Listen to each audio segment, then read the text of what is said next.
Welcome back नाजरीन। मैं Rafiq engineer साहब को शामिल गुफ्तगू करूंगी। रफीक साहब, नई नई मोहब्बतें कायम हुई हैं, नए नए लोगों ने पार्टियां ज्वाइन की हैं, एक प्लेटफॉर्म पे जमा हो गए हैं।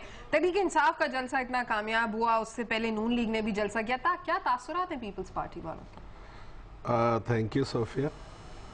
देखें, बात यह कि मुस्लिम लीग नून जो इक़्तिदार में भी है और मरकज़ में अपोजिशन में भी है, और मुस्लिम लीग नून जलसे करना हर एक का हक है, जमहूरी हक है, लेकिन अनकॉन्स्टिट्यूशनल रवैये किसी का हक नहीं है। इस जमहूरियत की बहाली के लिए पीपल्स पार्टी के वर्करों ने और बल्कि PMLN के वर्करों ने भी, जब नवाज शरीफ साहब और शहबाज शरीफ साहब एग्जाइल में थे, तो यहाँ हम सड़कों पर जद्दोजहद कर रहे थे फंडामेंटल राइट्स को रिस्टोर करने के लिए, और मुशर्रफ के खिलाफ हम सड़कों पर निकले और कॉन्स्टिट्यूशन को बहाल करवाने में अपना किरदार अदा किया। अब अगर नवाज शरीफ या शहबाज शरीफ साहब अनकॉन्स्टिट्यूशनल तरीक़ेकार इख्तियार करते हैं तो बहुत अफसोस होता है, और वो गो जरदारी गो की बात करते हैं, और उनके MNAs कहते हैं कि जरदारी जो साहब को, प्रेसिडेंट साहब को डिक्टेटर तक के अलकाबात से उन्होंने नवाजा है।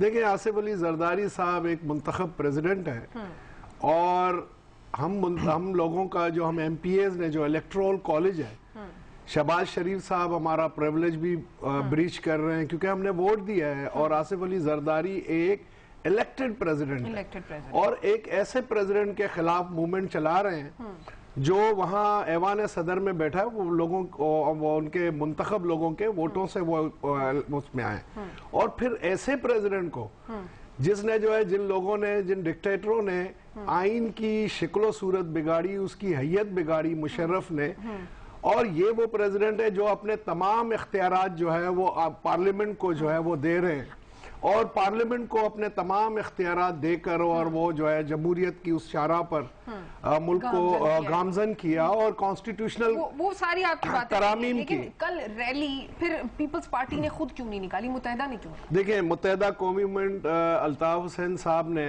यकीनन जो कल रैली निकाली है, उन्होंने उन अलकाबात की जो एक कॉन्स्टिट्यूशनल जो प्रेसिडेंट है, जो उन पर जो है उन्होंने जो अलकाबात निकाली और अनकॉन्स्टिट्यूशनल बात की, तो अल्ताफ हुसैन साहब ने रैली निकाली। ये फितरी मोहब्बत हुई कि देखें, बात ये है कि वो कोलेशन पार्टनर भी हैं, और ये अल्ताफ हुसैन साहब का और मुत्तहिदा कौमी मूवमेंट का ये हक है कि वो कॉन्स्टिट्यूशन का दिफा करें और कॉन्स्टिट्यूशन के लिए जो है खड़े हों, और इस कॉन्स्टिट्यूशन की बहाली के लिए हम सब ने मिलकर जो है प्रेसिडेंट को तगोदे की है। तो ये मुत्तहिदा कौमी मूवमेंट ने जो है, जो अनकॉन्स्टिट्यूशनल काम शहबाज शरीफ कर रहे हैं। अब देखें, आपने जो है वो बात की थी हबीब जालिब की।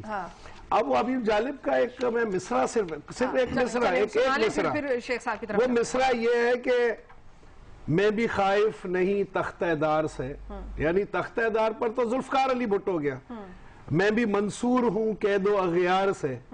अगियार को अब अमेरिका के खिलाफ भी जुल्फकार अली भुट्टो ने जो है हेनरी किसिंजर के खिलाफ लड़े।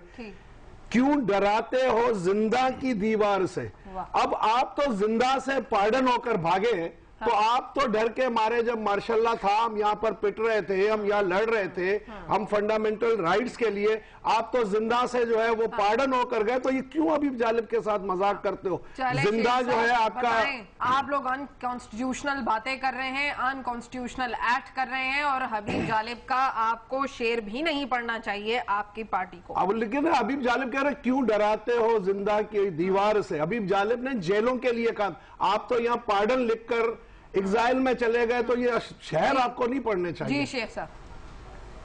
जी, बिस्मिल्लाहिर्रहमानिर्रहीम। मैं बड़ी माजरत के साथ शुरू इस बात से करूंगा, मुझे बड़ा अफसोस होता है जब मैं इन लोगों से बातें ये सुनता हूं कि वो एग्जाइल में चले गए, पाकिस्तान से दूर हो गए, तो वो अपनी खुशी से नहीं गए, एक डिक्टेटर ने उनको मजबूर किया कि वो पाकिस्तान की सरजमीन छोड़ दें, और सऊदी अरब जो हर तकलीफ और दुख, हर मुसीबत में आपके काम है, उसकी हुकूमत ने मियां नवाज शरीफ साहब को अपने यहाँ बुला लिया। रफीक इंजीनियर साहब, आप मुझे बताएंगे जब आपकी ये जुल्फिकार अली भुट्टो को भी ऑफर हुई थी, आप सुनते जाए, आप मुश्किल कौम हो सर, एक मिनट, कौम हो मुश्किल में और मुश्किल कुशा भाग जाए, आदत है मुश्किल कुशा भाग जाए, कौम मुश्किल में और मुश्किल कुशा भाग ना सुनने की आदत है।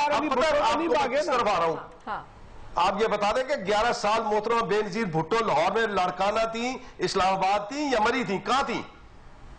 आसिफ अली जरदार जो है पसे जिंदा थे 10 साल सोचते और वही झूठे आप और अच्छा आप बोले, आप बोले, आप बोल दे पहले, आप एक आध घंटा बोल ले, फिर मैं बोल लूंगा, क्योंकि आपके हर सर आप बोले, सर आप बोले, आप बोले, आप बोले। 11 साल मोहतरमा बेनजीर भुट्टो अपनी जाती तौर पे अपनी मर्जी से वो बाहर रही, आप उनकी गैर मौजूदगी में तहरीक चलाते रहे। जब वो पाकिस्तान तशरीफ लाई, जिस शख्स ने उनके साथ वो किया जो मेरे ख्याल में किसी दुश्मन के साथ भी इंसान नहीं करता, बेदर्दी से उनको मार दिया गया। आर्टिकल 6 की बात तो आपके अलाइज करते हैं, मैं उनको अलाई नहीं कहता, मैं उनको एम्प्लॉइज कहता हूं। वो लोग आर्टिकल 6 की बात करते हैं, ये आर्टिकल 6 सिर्फ दूसरे लोगों के लिए है, उन लोगों के लिए जिन्होंने आइन को तोड़ा, जिन्होंने इस मुल्क की अदलिया को बर्बाद करने की कोशिश की। आप में अगर हिम्मत है तो उन लोगों की बात कीजिए। नहीं है, नहीं है, नहीं है, ये खुद ही इन्होंने उसको बाहर निकाला। जब उसकी बात होगी तो ये करेंगे जी सदर मोहतरम का ओहदा है। अब ये बात करते हैं आसिफ जरदारी की। आसिफ जरदारी, मैं सोफिया आपको ये बात बड़े मतलब कॉन्फिडेंस के साथ कहता हूं कि आसिफ जरदारी साहब अगर इस मुल्क के सदर हों, कोई उंगली, कोई बात उनकी तरफ नहीं उठेगी, क्योंकि वो को चेयरपर्सन है पीपल्स पार्टी के, और पीपल्स पार्टी की वफाक में हुकूमत है, 3 सूबों में हुकूमत है। जो डकैतियां, जो बुराइयां वहां पनप रही हैं, हम लोग ये समझते हैं कि उसकी आशीर्वाद उसके चेयरपर्सन को है कि उनको इनको रोकना चाहिए, उनको मना करना चाहिए इन बातों से। अब आप दूसरी तरफ आ जाए, आपने कल की रैली की बात की और उस पैरोडी की बात की।